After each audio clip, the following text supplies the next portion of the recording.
First, let me ask this. A lot of us who come from the street, we start out doing street shit, then we end up transitioning into the music business.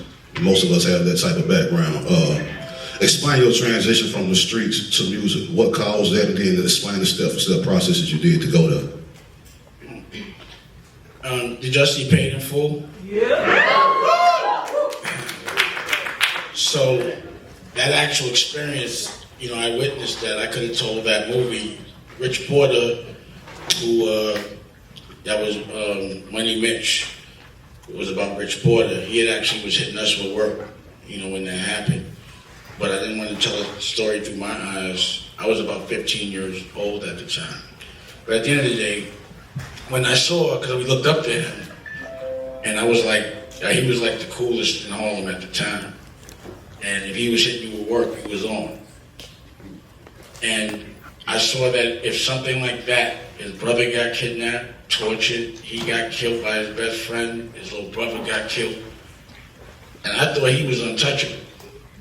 So I was like, if that shit could happen to him, it could definitely happen to me.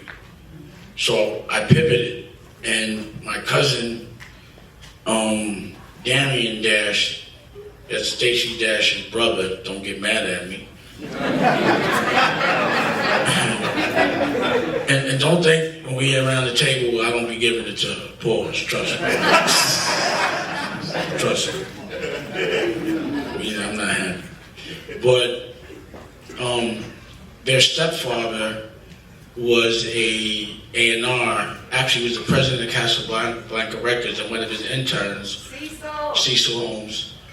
Yeah, damn, you know my whole family too. I forgot about her. She knows everything. That's what I'm saying, y'all gotta get with her. She knows all the bodies of about everybody. But, yeah, so that was their stepfather. Their mom's, Linda, who I love dearly, who recently passed, got married to him. And I was hustling, and Darian was like, yo, you wanna, and he was always hustling, he's very intelligent, but like he always had some kind of con, you know, as a young guy, but that's another story. But he was like, yo, let's get into the music business, take some of that money, blah, blah, blah. And I was getting money, but not that much money, to where I could be like maintaining, building my business on the street, putting a bunch of money into music, and something that I didn't know could work. I'm a teenager at this time. And, you know, eventually after that thing happened with Rich, I was like, let's do it. And I made an announcement to my crew because my man Street had got into a beef with someone that was down with this dude named Doo-Wop, and he's ill. And I was like, I'm not getting into a beef. I'm out the best out over this bullshit. And this other thing happened. So I made an announcement like, yo, I'm not hustling no more. I'm pivoting, I'm gonna do this thing. And some of my crew, I was in this crew called The Best Out. Some of them were supportive, but the majority of them teased me every single day.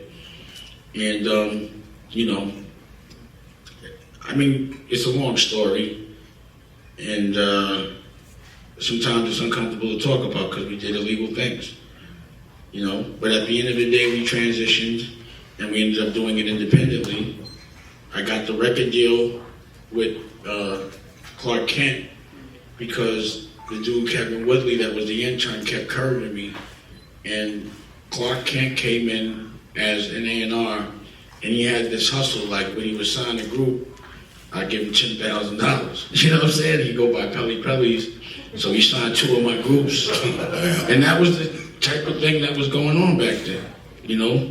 It's like you did, you know, but Clark took me around as a DJ, as his friend, around the whole country, and I met a lot of people. And then he introduced me to Jay-Z.